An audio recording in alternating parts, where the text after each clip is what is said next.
welcome to another edition of the TimeFlies podcast. I'm your host, Dario. The U.S. just finished beating Puerto Rico by the score of 104 to 83. In this game, the USA, they already punched their ticket to the quarterfinals. Puerto Rico, they were actually already eliminated from the quarterfinals.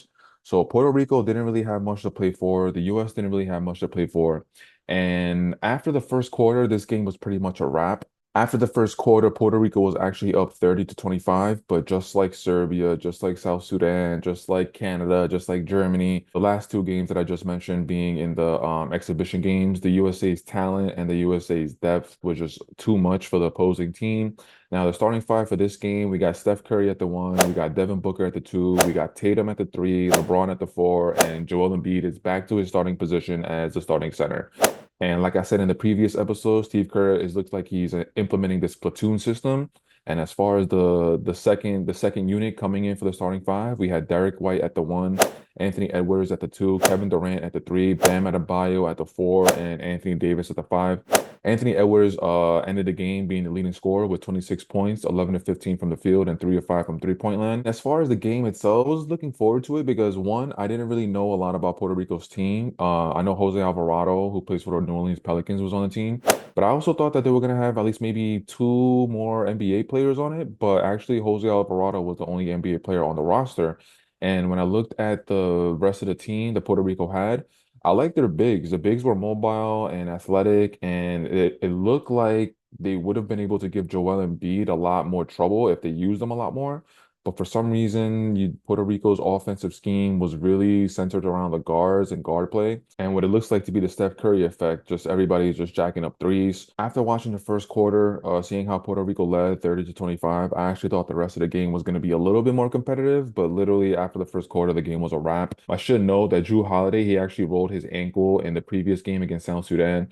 So he actually didn't play in today's game. He was on the bench the whole game cheering on his team. Biggest takeaway I had for the game was just how much of a star Anthony Edwards is. Now, yeah, he led the team in scoring today with 26 points, and yes, he's going up against Puerto Rico, who I just said didn't have a lot of NBA talent. They only had one player on the roster who's currently an NBA player. But Anthony Edwards, when you just take a look at his style of play and the way he gets to the basket, his footwork, his three ball, his putting the ball on the floor, Anthony Edwards, it begs to bring up the question as far as like the face of the league and who's going to be in the MVP conversation for the next foreseeable future. And seeing how Anthony Edwards got that monkey off his back of just going to the playoffs and getting eliminated in the first round, he's went to the Western Conference Finals, even though they got their boots smoked by the Dallas Mavericks this past season by Luka. There was a little bit of a knock on Anthony Edwards. It's like super talented, but not leadership quality, not being able to lead his team past the first round.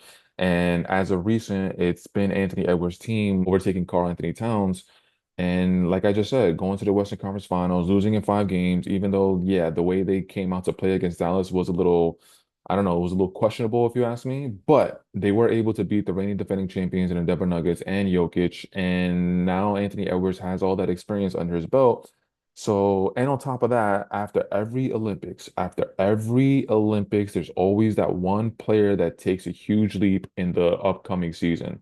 I could give you a couple examples. In 2008, when the Olympics was in Beijing, when the US won the gold against Spain, Carmelo Anthony, the following season, that's when he had his Western Conference Finals run, and he ended up going up against Kobe Bryant. They lost in six to the Lakers, and the Lakers ended up winning the championship in that season. But after that Olympic run, you could really point to Carmelo Anthony just taking the next step in his career. In 2012, Kevin Durant, I believe, he was the one that took a leap in his career. I think he won the MVP the following season. But there's always that one player that takes a really big leap because of all the talent that he's surrounded by. The talent that Anthony Edwards is surrounded by, being around LeBron, Kevin Durant, Steph Curry. LeBron, Kevin Durant, and Steph Curry have been running the NBA for the what, decade, last 15 years. So just the game, the knowledge that he's going to be able to pick up from KD, Steph, and LeBron, the way they prepare for games, not just physically, but mentally, looking at scouting reports and the attention to detail. I think Anthony Edwards might be the number one pick for me as far as the player who's really gonna ramp up next season. Now, there's also other players on the roster that, Tyrese Halliburton, and that might be a little dangerous for us. That might be a little dangerous for us Knicks fans because the Indiana Pacers going to the Eastern Conference Finals, even though they got their boots smoked in 4 games. Tyrese Halliburton, like I just said, he's going to be able to soak up all this knowledge and all this game from the greats and he's going to be able to come back to the Indiana Pacers, provide it for the rest of his teammates, and we might see Tyrese Halliburton take another step in his career. Going back to Anthony Edwards, throughout this NBA season, there was a lot of talk, especially in the NBA media, talking about how Anthony Edwards was showing glimpses of Michael Jordan, an early Michael Jordan, like, rookie season Michael Jordan with his athleticism, the way he attacks the rim, and his competitive nature. Like, yeah, I understood that, but Anthony Edwards actually gave me glimpses of the guy that was calling the game. He actually gave me glimpses of Dwayne Wade.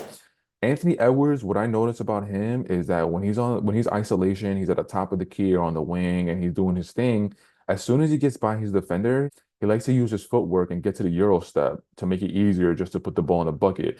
And that's where he reminds me of Dwayne Wade. Dwayne Wade, when he was able to put the ball on the floor and beat his defender, the person that was going to be on help side, Dwayne Wade used the Euro step to just get around that person. And specifically, there was one move today where I saw Anthony Edwards, and that just reminded me a lot of Dwayne Wade. And yeah, of course, the NBA media and just basketball media, whenever they see a young up and coming star, they have to compare him to the one of the greatest, if not the greatest player, which I don't really know why they do that. I feel like within the last 20 years, there's been a lot of great NBA talent. Dwayne Wade, Tracy McGrady, Vince Carter. I feel like those players, they kind of get lost in the shuffle. So now that the group stage is over, now I believe the next game, which will be on Tuesday, is actually going to be the elimination round. And they didn't say who the US is going to go up against, but now starting Tuesday is when it really counts. And it's not like the NBA playoffs where the first team to win 4 games advances to the next round. Now it's like the NCAA tournament. If you lose the first game, if you lose one game, you're out of the tournament. You're going back home.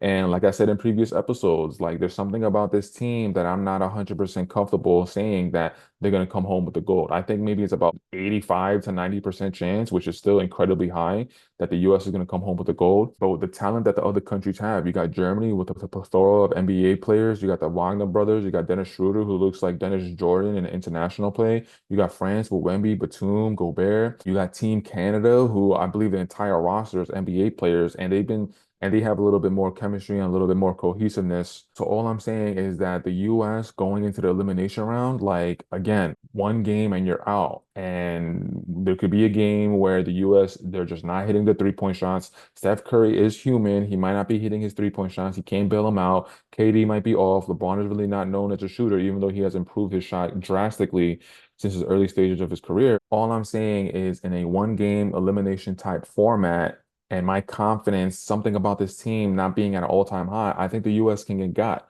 The Canada's roster is all of NBA players, France, Germany. Like I said, Serbia has Jokic. But on Tuesday, I'm definitely going to be tuning into that game and tune into the Time Flies podcast because I could be coming onto the airwaves talking about a US disappointment, a US upset, and the US not coming home with the gold. But that's it for today's episode, guys. I wanted to keep it short, sweet, and simple. Thank you for checking it out. If you're listening to this on any of the podcast streaming platforms, Apple, Spotify, Amazon Music, remember to rate, review, and subscribe. If you're watching this on YouTube, please remember to hit that thumbs up and, of course, subscribe to the channel. But until next time, I'll check you out on the next episode of the Time Flies podcast.